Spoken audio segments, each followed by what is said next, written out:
ଓମ୍ ନମଃ ଭଗବତେ ବାସୁଦେବାୟ। ସମସ୍ତ ଶ୍ରୋତାଙ୍କୁ ଆଜିର ଏହି ବିଶେଷ ଆଲୋଚନାକୁ ସ୍ୱାଗତ।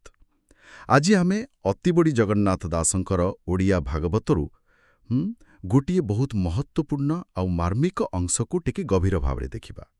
ଆଜି ଆମେ ଆଲୋଚନା କରୁଛୁ ଓଡ଼ିଆ ଭାଗବତର ଏକାଦଶ ସ୍କନ୍ଧ ଚତୁର୍ଦ୍ଦଶ ଅଧ୍ୟାୟର ପ୍ରଥମ ଭାଗ। ଶୀର୍ଷକ ହେଉଛି ଅର୍ଜୁନଙ୍କର ଦ୍ୱାରକା ଯାତ୍ରା ଓ ଯୁଧିଷ୍ଠିରଙ୍କର ଆଶଙ୍କା। ଏଥିରେ ଆମେ ଦେଖିବା କେମିତି ଅର୍ଜୁନ ବହୁତ ଦିନ ଯାଏ ଦ୍ୱାରକାରେ ରହିଯାଉଛନ୍ତି ଆଉ ଏପଟେ ହସ୍ତିନାପୁରରେ ମାନେ ଧର୍ମରାଜ ଯୁଧିଷ୍ଠିରଙ୍କ ମନରେ କେମିତିକା ଅଶୁଭ ଆଶଙ୍କା ସବୁ ଆସୁଛି। ଆମ ପାଖରେ ତ ମୂଳ ଓଡ଼ିଆ ଭାଗବତର ପଦ ରହିଛି। ହଁ, ଆଜି ଆମର ଚେଷ୍ଟା ରହିବ ଏଇ ଯୋଉ ସରଳ ଭାଷାରେ ଲେଖା ପଦ ଅଛି ତା ଭିତରେ ଯୋଉ ଗଭୀର କଥା ଅଛି, ଯୋଉ ଦର୍ଶନ ଅଛି, ଆଉ ବିଶେଷ କରି ସେ ସମୟର ପରିସ୍ଥିତିଟା କେମିତି ଥିଲା ଆଉ ଯୁଧିଷ୍ଠିରଙ୍କ ମନର ଅବସ୍ଥା କେତେ ଜଟିଳ ଥିଲା ସେଇଟା ଟିକେ ବୁଝିବା ପାଇଁ। ଆଚ୍ଛା, ଏଇଟା ଖାଲି ଗୋଟେ କାହାଣୀ ନୁହେଁ, ବୁଝିଲେ? ଏ ଭିତରେ ଗୋଟେ ଯୁଗ ବଦଳିବାର ସଂକେତ ବି ଅଛି। ତେଣୁ ଆମର ଅନୁରୋଧ ରହିବ ଏହାର ପୁରା ମର୍ମଟା ବୁଝିବା ପାଇଁ ଆଲୋଚନାକୁ ଶେଷ ଯାଏଁ ନିଶ୍ଚୟ ଶୁଣନ୍ତୁ। ଆଉ ଏମିତି ଭାଗବତ ତତ୍ତ୍ୱ ହେଉ କି ଆଉ କିଛି ଜ୍ଞାନର କଥା ହେଉ, ନିୟମିତ ଶୁଣିବା ପାଇଁ ଆମ ଚ୍ୟାନେଲକୁ ସବସ୍କ୍ରାଇବ୍ କରିବାକୁ ଜମା ଭୁଲିବେନି। ହଉ, ତାହେଲେ ଆରମ୍ଭ କରିବା ଚତୁର୍ଦ୍ଦଶ ଅଧ୍ୟାୟର ପ୍ରଥମ କିଛି ପଦରୁ। ସୁତ ଉବାଚ ଅର୍ଜୁନ ରାଜାର ବଚନେ ଗଲା ଯେ ଦ୍ୱାରକା ଭୁବନେ, ବନ୍ଧୁବାନ୍ଧବ ଦୃଷ୍ଟି ଆସେ, ସ୍ନେହ ଜଡ଼ିତ ମୋହ ପାସେ। ମାୟା ମନୁଷ୍ୟ ରୂପେ ହରି, ଛଦ୍ରମୀ ଗୃହବାସ କରି, ସଂସାର ଯାର ଖେଳଘର, ବ୍ରହ୍ମାଶଙ୍କରେ ଅଗୋଚର, ବିଚାର ତାର ଜାଣିବାରେ, ମିଳିଲେ ଦ୍ୱାରକା ନଗରେ, କେତେହିଁ ଦିନ ତହିଁ ରହି, କୃଷ୍ଣର ପଦେ ଚିତ୍ତ ଦେଇ। ହଉ, ତେବେ ଏହାର ଅର୍ଥଟା ଟିକେ ଗଭୀର ଭାବେ ଦେଖିବା। ସୁତମୁନି କହୁଛନ୍ତି ରାଜା ଯୁଧିଷ୍ଠିର କହିଲେ ବୋଲି ଅର୍ଜୁନ ଗଲେ ଦ୍ୱାରକା। ଉପରୁ ଦେଖିଲେ ତ ଲାଗୁଛି କାରଣଟା ସିଧା ବନ୍ଧୁବାନ୍ଧବଙ୍କୁ ଦେଖା କରିବେ, ସେମାନଙ୍କର ସ୍ନେହ ମୋହ ସେଥିପାଇଁ ଯାଇଛନ୍ତି। କିନ୍ତୁ କଥା କ'ଣ ସେତିକି? ନା ନା, ଦେଖନ୍ତୁ, ଜଗନ୍ନାଥ ଦାସ ଏଠି ଆଉ ଗୋଟିଏ ବଡ଼ କଥା କହୁଛନ୍ତି। ଅର୍ଜୁନ ଯେ ଗଲେ ତାର କ'ଣ ଖାଲି ବାହାର କାରଣଟା ଥିଲା? ନା, ଭିତରେ ଆଉ ଗୋଟେ ବଡ଼ କାରଣ ବି ଥିଲା। ଆଚ୍ଛା। ହଁ, ପଦରେ କହିଲେ ଦେଖନ୍ତୁ, ମାୟା ମନୁଷ୍ୟ ରୂପେ ହରି, ଛଦ୍ମମେ ଗୃହବାସ କରି, ସଂସାର ଯାର ଖେଳଘର, ବ୍ରହ୍ମା ଶଙ୍ଖରେ ଅଗୋଚର, ବିଚାର ତାର ଜାଣିବାରେ, ମିଳିଲେ ଦ୍ୱାରିକା ନଗରେ। ଏହାର ମାନେ କ'ଣ? ଯେ ଭଗବାନ କୃଷ୍ଣ ସିଏ ତ ନିଜ ମାୟାରେ ମଣିଷ୍ୟ ରୂପ ଧରିଛନ୍ତି, ସାଧାରଣ ଲୋକଙ୍କ ଭଳି ଘର ସଂସାର କରି ରହୁଛନ୍ତି, ଗୋଟେ ପ୍ରକାର ଛଦ୍ମବେଶରେ, ଯାହାଙ୍କ ପାଇଁ ପୁରା ଦୁନିଆଟା ଗୋଟେ ଖେଳଘର ପରି, ଆଉ ଯାହାଙ୍କର ପ୍ରକୃତ କଥା, ତାଙ୍କର ଲୀଳାର ରହସ୍ୟ ନିଜେ ବ୍ରହ୍ମା ଓ ଶିବ ବି ପୁରା ଜାଣିପାରନ୍ତିନି।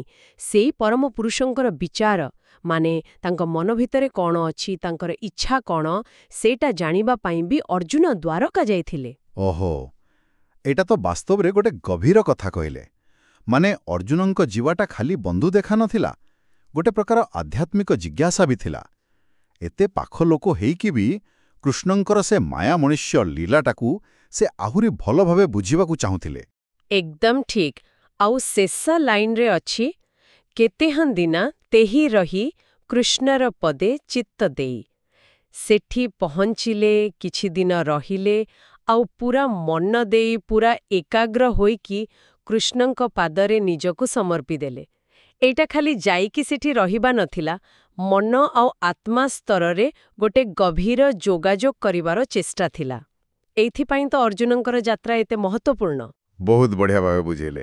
ଅର୍ଜୁନ ତ ଗଲେ କୃଷ୍ଣଙ୍କ ଲୀଳା ବୁଝିବାକୁ, ହେଲେ ଏପଟେ ହସ୍ତିନାପୁରରେ କ'ଣ ହଉଥିଲା, ଆସନ୍ତୁ ଦେଖିବା ପରବର୍ତ୍ତୀ ପଦଗୁଡ଼ିକରେ। ଏମନ୍ତେ ଗଲାମାସୁ କେତେ, ଚଞ୍ଚଳ ଯୁଧିଷ୍ଠିର ଚିତ୍ତେ, ଅର୍ଜୁନ ନ ମିଳିଲା ପାଶେ, ଘୋର ଅଦ୍ଭୁତ ଦେଖି ତ୍ରାସେ।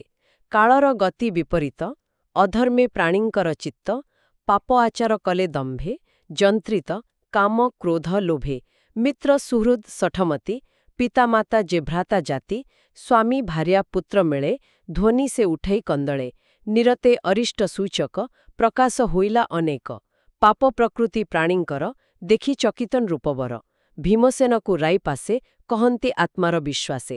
ଏଠି ଏବେ ପରିସ୍ଥିତି ବଦଳୁଛି। ଦେଖୁ ଦେଖୁ କେତେ ମାସ ଚାଲିଗଲା, ହେଲେ ଅର୍ଜୁନ ଆସିଲେନି ଦ୍ୱାରକାରୁ। ଏଇଟା ଦେଖି ଧର୍ମରାଜ ଯୁଧିଷ୍ଠିରଙ୍କ ମନଟା ମାନେ ଅସ୍ଥିର ହେଇଗଲା। କିନ୍ତୁ କ'ଣ ଖାଲି ଅର୍ଜୁନ ଆସିଲେନି ବୋଲି? ନା, ସେ ଆହୁରି କିଛି ଅଦ୍ଭୁତ ଆଉ ଭୟଙ୍କର ଜିନିଷ ଚାରିଆଡ଼େ ଦେଖିଲେ, ଯୋଉଟା ତାଙ୍କୁ ଡରେଇ ଦେଲା। ହଁ, ଏ ପଦଗୁଡ଼ିକ ବହୁତ ବହୁତ ଗୁରୁତ୍ୱପୂର୍ଣ୍ଣ, କାହିଁକି ନା ଏଥିରୁ ଗୋଟେ ବଡ଼ ପରିବର୍ତ୍ତନର ସୂଚନା ମିଳୁଛି। ଯୁଧିଷ୍ଠିର, ଯିଏ ନିଜେ ଧର୍ମର ମୂର୍ତ୍ତି, ସେ ଅନୁଭବ କରୁଛନ୍ତି ଯେ କାଳର ଗତି ବିପରୀତ, ମାନେ ସମୟ ଉଲ୍ଟା ଚାଲିଲାଣି। ସତ୍ୟଯୁଗର ପ୍ରଭାବ କମି କଳିଯୁଗ ଆସିବାର ଲକ୍ଷଣ ଦେଖାଗଲାଣି। ଲୋକଙ୍କ ମନ ଧର୍ମ ଛାଡ଼ି ଅଧର୍ମ ଆଡ଼କୁ ଯାଉଛି। ଆଚ୍ଛା, ଏଇ ଯୋଉ ଅଧର୍ମ କଥା କୁହାଗଲା ସେଟା କେମିତିକା ଥିଲା? ଜଗନ୍ନାଥ ଦାସ ପୁରା ସଫା ସଫା କହୁଛନ୍ତି, ଲୋକମାନେ କାମ, କ୍ରୋଧ, ଲୋଭ ଏସବୁର ଦାସ ହେଇଗଲେଣି। ସେଥିରେ ନିଜେ କଷ୍ଟ ପାଉଛନ୍ତି, ତଥାପି ଦମ୍ଭ ଦେଖେଇକି ପାପ କରୁଛନ୍ତି। ମାନେ କିଛି ଲାଜ ନାହିଁ କି ଡର ନାହିଁ। ସମାଜରେ ସମ୍ପର୍କ ସବୁ ଖରାପ ହେଇଯାଉଛି। ସାଙ୍ଗସାଥୀ, ଭଲ ପାଉଥିବା ଲୋକେ ଠକ ହେଇଗଲେଣି। ପରିବାର ଭିତରେ ବି ସମ୍ପର୍କର ମୂଲ୍ୟ ରହୁନି। ବାପା ମା, ଭାଇ ଭଉଣୀ, କୁଟୁମ୍ବ ଲୋକ, ଏପରିକି ସ୍ୱାମୀ ସ୍ତ୍ରୀ ଆଉ ବାପ ପୁଅ ଭିତରେ ବି କଳି ଝଗଡ଼ା ଲାଗି ରହୁଛି। ଘରେ ଘରେ କନ୍ଦଳର ଶବ୍ଦ। ବାପରେ, ଏଟା ତ ଏକଦମ ଆଜିକାଲିର ଚିତ୍ର ଭଳିଆ ଲାଗୁଛି। ନିରତ୍ୟ ଅରିଷ୍ଟ ସୂଚକ, ମାନେ ବାରମ୍ବାର ଅନେକ ପ୍ରକାର ଅମଙ୍ଗଳର ସଂକେତ ବି ଦେଖାଯାଉଛି। ଲୋକଙ୍କର ଏମିତି ପାପ ପ୍ରକୃତି ଆଉ କାମ ଦେଖିକି ଧର୍ମରାଜ ଯୁଧିଷ୍ଠିର ଆଶ୍ଚର୍ଯ୍ୟ ହେଇଯାଉଛନ୍ତି ଆଉ ବହୁତ ଦୁଃଖ ବି ପାଉଛନ୍ତି। ତାଙ୍କ ଧର୍ମପ୍ରାଣ ମନଟା ଏସବୁ ସହିପାରୁନି। ଏମିତି ଗୋଟେ ମନର ଅବସ୍ଥାରେ ଯେତେବେଳେ ତାଙ୍କ ମନ ପୁରା ଆଶଙ୍କାରେ ଭର୍ତ୍ତି, ସେ ତାଙ୍କର ସବୁଠୁ ଭରସାର ସାଥୀ ଭାଇ ଭୀମସେନଙ୍କୁ ପାଖକୁ ଡାକୁଛନ୍ତି। ନିଜ ମନ କଥା, ନିଜ ଭୟ ଆଉ ଆଶଙ୍କା ସବୁ ତାଙ୍କ ଆଗରେ କହୁଛନ୍ତି। ଧର୍ମରାଜ ନିଜେ ଯଦି ଏତେ ବ୍ୟସ୍ତ ହେଇ ପଡ଼ିଲେଣି, ତାହେଲେ ପରିସ୍ଥିତି ନିଶ୍ଚୟ ବହୁତ ଗମ୍ଭୀର ଥିବ। ତାଙ୍କ ମନରେ ପ୍ରକୃତରେ କ'ଣ ଚାଲିଥିଲା? ସେ ଭୀମଙ୍କୁ କେମିତି କହିଲେ ସେ କଥା, ଆସନ୍ତୁ ଶୁଣିବା। ଯୁଧିଷ୍ଠିର ଉବାଚ, ଅର୍ଜୁନ ଦ୍ୱାରକା ଭୁବନେ ଗଲା ବାନ୍ଧବ ଦର୍ଶନେ, କୃଷ୍ଣ ମହିମା କୃଷ୍ଣ ସଙ୍ଗେ ଜାଣିବା ପାଇଁ ମନରଙ୍ଗେ।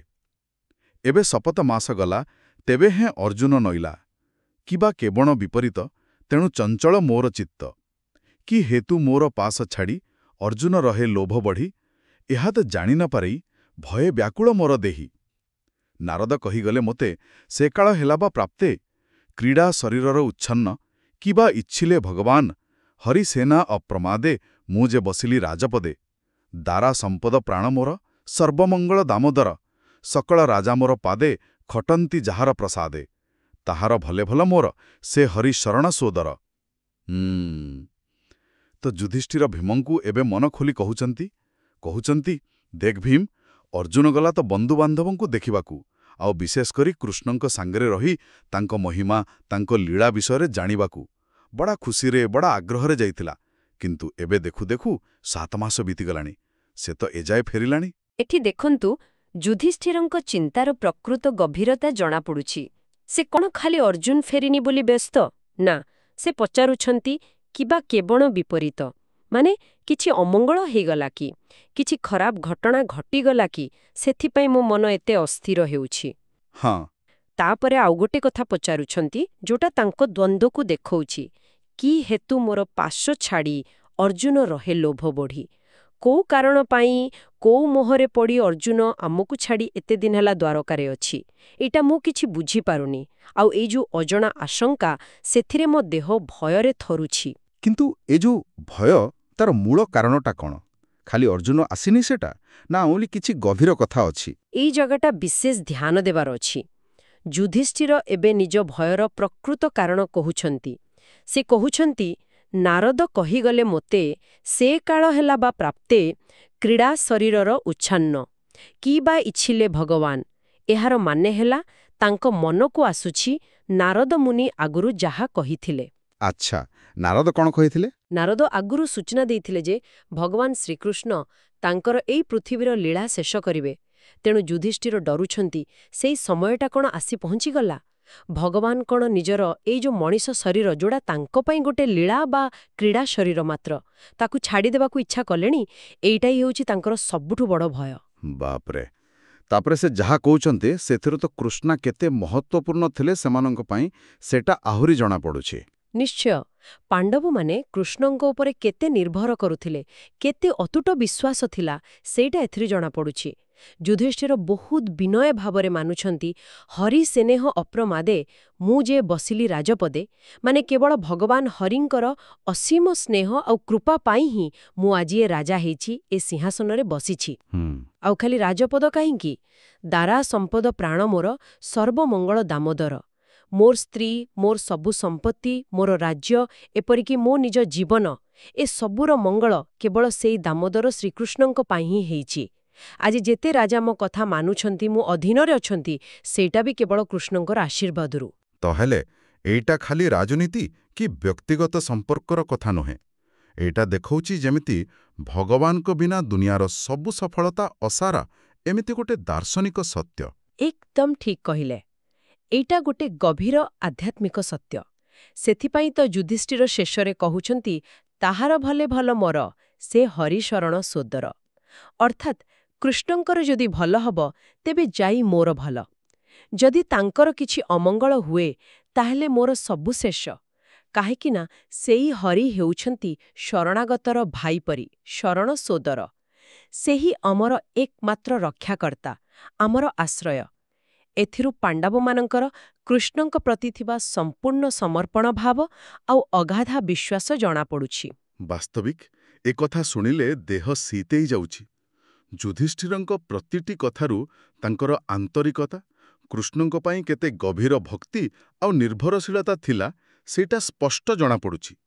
ତାଙ୍କର ଭୟ ଖାଲି ଅର୍ଜୁନ ପାଇଁ ନୁହେଁ କି ନିଜ ରାଜ୍ୟ ପାଇଁ ନୁହେଁ, ବରଂ ଭଗବାନ କୃଷ୍ଣ ବୋଧେ ଏ ଲୀଳା ସାରିଦେବେ ସେଇ ଆଶଙ୍କାରେ, ଯୋଉଟା ତାଙ୍କ ପାଇଁ ସବୁ ନାଶ ହେବା ସଙ୍ଗେ ସମାନ। ଏହାପରେ ସେ କ'ଣ ଚୁପ୍ ରହିଲେ? ନା ଆଉ କିଛି କହିଲେ? ନା ନା, ସେ ଖାଲି ନିଜ ମନର ଡର କହିକି ରହିଗଲେନି। ସେ ନିଜ କଥାକୁ ଆହୁରି ଦୃଢ଼ କରିବା ପାଇଁ ବାହାର ଦୁନିଆରେ, ମାନେ ପ୍ରକୃତିରେ ଯୋଉ ସବୁ ଅଶୁଭ ସଂକେତ ଦେଖାଯାଉଥିଲା, ସେ ବିଷୟରେ ବି ଭୀମଙ୍କୁ କହିଲେ। ଆଚ୍ଛା, କ'ଣ ସେ ସଂକେତ? ଆସନ୍ତୁ ଶୁଣିବା। ଦେଖ ପ୍ରତ୍ୟକ୍ଷେ ବୃକୋଦର, ଦିଶ ଆକାଶ ଅନ୍ଧକାର, ତ୍ରିବିଧ ଉତ୍ପାତ ଗଗନେ, ତେଣୁ ସଂଶୟ ମୋର ମନେ, ଭୂମି ଆକାଶ ପ୍ରାଣୀମନ, ଭୟେ କମ୍ପନ୍ତି ଛନ ଛନ। ଏଠି ଯୁଧିଷ୍ଠିର ସିଧା ଭୀମଙ୍କୁ ବୃକୋଦର ବୋଲି ଡାକିକି କହୁଛନ୍ତି, ଆରେ ଭୀମ, ନିଜେ ଦେଖ ଟିକେ, ଚାରିଆଡ଼ ଦିଗ ଓ ଆକାଶ କେମିତି ଅନ୍ଧାରିଆ ଭୟଙ୍କର ଦିଶୁଛି। ଆକାଶରେ 3 ପ୍ରକାରର ଉତ୍ପାତ ଦେଖାଯାଉଛି। ଏଇ ସବୁ ବାହାରର ଅଶୁଭ ଚିହ୍ନ ଦେଖିକି ମୋ ମନର ସନ୍ଦେହ ଆଉ ଡରଟା ଆହୁରି ବଢ଼ିଯାଉଛି। ଏଠି ଏଇ ଯୋଉ ତ୍ରିବିଧ ଉତ୍ପାତ କଥା କହିଲେ, ସେଇଟା ଗୁରୁତ୍ୱପୂର୍ଣ୍ଣ। ଶାସ୍ତ୍ରରେ ଅଛି ଉତ୍ପାତ ବା ଅମଙ୍ଗଳ 3 ପ୍ରକାରର, ଆଧିଦୈବିକ, ଆଧିଭୌତିକ ଆଉ ଆଧ୍ୟାତ୍ମିକ। ଓହୋ, ଏ 3ଟା କ'ଣ କ'ଣ? ଦେଖନ୍ତୁ, ଆଧିଦୈବିକ ହେଲା ଦେବତା ବା ଗ୍ରହ ନକ୍ଷତ୍ରଙ୍କ ପାଇଁ ଯୋଉ କଷ୍ଟ ହୁଏ, ଯେମିତି ବହୁତ ବର୍ଷା, ବର୍ଷା ନ ହେବା କି ବଜ୍ର ପଡ଼ିବା। ଆଦି ଭୌତିକ ହେଲା ପୃଥିବୀ, ପାଣି, ପବନ ବା ଅନ୍ୟ ଜୀବଜନ୍ତୁଙ୍କ ପାଇଁ ଯୋଉ କଷ୍ଟ, ଯେମିତି ଭୂମିକମ୍ପ, ବନ୍ୟା, ବାଘ ଭାଲୁ ଆକ୍ରମଣ। ଆଉ ଆଧ୍ୟାତ୍ମିକ ହେଲା ନିଜ ଦେହ ବା ମନରୁ ଯୋଉ କଷ୍ଟ ଆସେ, ରୋଗ, ଦୁଃଖ, ଚିନ୍ତା, ଏସବୁ। ତ ଯୁଧିଷ୍ଠିର ଆକାଶରେ ଏଇ 3 ପ୍ରକାର ଅମଙ୍ଗଳର ଲକ୍ଷଣ ଦେଖୁଛନ୍ତି। ଆଚ୍ଛା, ମାନେ ଯୁଧିଷ୍ଠିରଙ୍କ ଡରଟା ଖାଲି ମନଗଢ଼ା ନଥିଲା, ବାହାର ଦୁନିଆରେ ବି ସେମିତି ସଂକେତ ମିଳୁଥିଲା। ଏକ୍ଜାକ୍ଟଲି। ଏଇ ଯୋଉ ପ୍ରକୃତିର ଦୁର୍ଲକ୍ଷଣ ଦେଖାଯାଉଥିଲା, ସେଗୁଡ଼ାକ ତାଙ୍କ ମନ ଭିତରର ଆଶଙ୍କାକୁ ସତ୍ୟ ବୋଲି ପ୍ରମାଣ କରୁଥିଲା। ଏଇଟା ଖାଲି ତାଙ୍କ ମନର ଭ୍ରମ ନଥିଲା, ପୁରା ସୃଷ୍ଟିରେ ଗୋଟେ ବଡ଼ ଅଘଟଣା ହେବାର ଆଗୁଆ ସୂଚନା ମିଳୁଥିଲା। ପରଲାଇନଟା ଦେଖନ୍ତୁ, ଆହୁରି ସ୍ପଷ୍ଟ କରୁଛି, ଭୂମି ଆକାଶ ପ୍ରାଣୀମନ, ଭୟେ କମ୍ପତି ଛନ ଛନ। ଖାଲି ମଣିଷ ନୁହେଁ, ପୁରା ପୃଥିବୀ, ଆକାଶ ଆଉ ସବୁ ଜୀବଜନ୍ତୁମାନେ ବି ଗୋଟେ ଅଜଣା ଭୟରେ ଥରୁଛନ୍ତି। ବାପରେ, ତାହେଲେ ଏସବୁ ମିଶିକି କୋଉ ଦିଗକୁ ଇଶାରା କରୁଛି? ଏସବୁ ମିଶି ଗୋଟିଏ କଥା ହିଁ କହୁଛି, ଯୋଉ ଅଘଟଣ ହେବାର ଡର ଅଛି, ସେଇଟା କିଛି ସାଧାରଣ ଘଟଣା ନୁହେଁ। ଏଟା ଗୋଟେ ବହୁତ ବଡ଼, ମାନେ ମହାଜାଗତିକ ସ୍ତରର ଘଟଣା, ଯାହାର ପ୍ରଭାବ ପୁରା ସୃଷ୍ଟି ଅନୁଭବ କରୁଛି। ଆଉ ଏତେ ସବୁ ଅଶୁଭ ସଂକେତ ଆଉ ଭୟର କେନ୍ଦ୍ରରେ ଅଛନ୍ତି ନିଜେ ଭଗବାନ ଶ୍ରୀକୃଷ୍ଣ। ଯୁଧିଷ୍ଠିରଙ୍କ ମନରେ ଯୋଉ ଡରଟା ପଶିଥିଲା ଯେ କୃଷ୍ଣ ବୋଧେ ତାଙ୍କ ମଣିଷ ଲୀଳା ସାରିଦେବେ, ଏଇ ପ୍ରକୃତିର ଉତ୍ପାତ ସେଇ ଆଶଙ୍କାକୁ ଆହୁରି ଦୃଢ଼ କରୁଛି। ତାହେଲେ ଆଜି ଆମେ ଯାହା ଆଲୋଚନା କଲେ, ସେଥିରୁ ମୁଖ୍ୟ କଥା କ'ଣ ବାହାରିଲା, ଟିକେ ସଂକ୍ଷେପରେ ଦେଖିବା। ଆମେ ଦେଖିଲେ ଅର୍ଜୁନ ଯେ ଦ୍ୱାରକା ଗଲେ, ତା ପଛରେ 2ଟା କାରଣ ଥିଲା। गोटे बाहर को देखिबा पई बंधु देखा आ गोटे भितरे भितरे कृष्णंको माया लीलार रहस्य जानिबार इच्छा। तापर देखिले से जे एते दिन फेरिलेनी आउ सेपटे समाज रे अधर्म बढ़िला, पाप काम बढ़िला, परिवार रे कली झगड़ा बढ़िला आउ प्रकृति रे भी भयंकर अशुभ संकेत देखागला। एसबु मिसिकी धर्मराज युधिष्ठिरंक मनरे बहुत चिंता, बहुत डर भर्ती करदेला। आउ ए सबु घटनार मूल कथा हेला युधिष्ठिरंकर सबुठु बड़ भय जे भगवान श्रीकृष्ण बोधवे आउ रहिबेनी, तांकर लीला संवरण करिवे।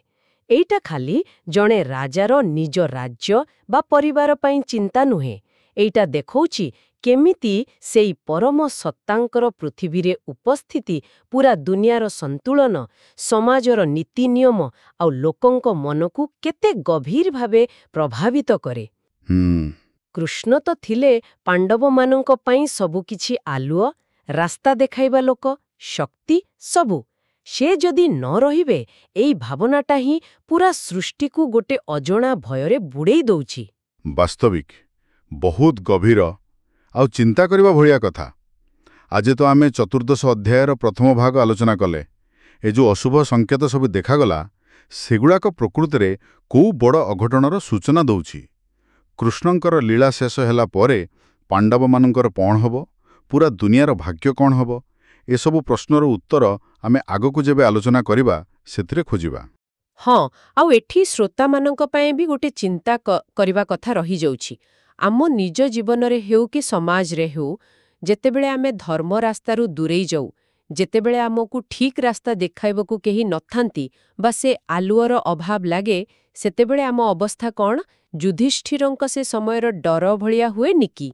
ए प्रश्नटा निजकु पचारि देखिबा दरकार। निश्चय बहुत भल कथा कहिले।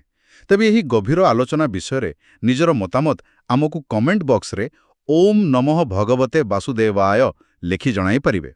परवर्ती पद आउ यही अध्यायर आगामी भागर आलोचना सुनिबा पई आग्रह रे अपेक्षा करंतु। आजि पई एतिकी। नमस्कार। आपण सुनुछंती रेडियो तोसाली आम माटीर स्वर।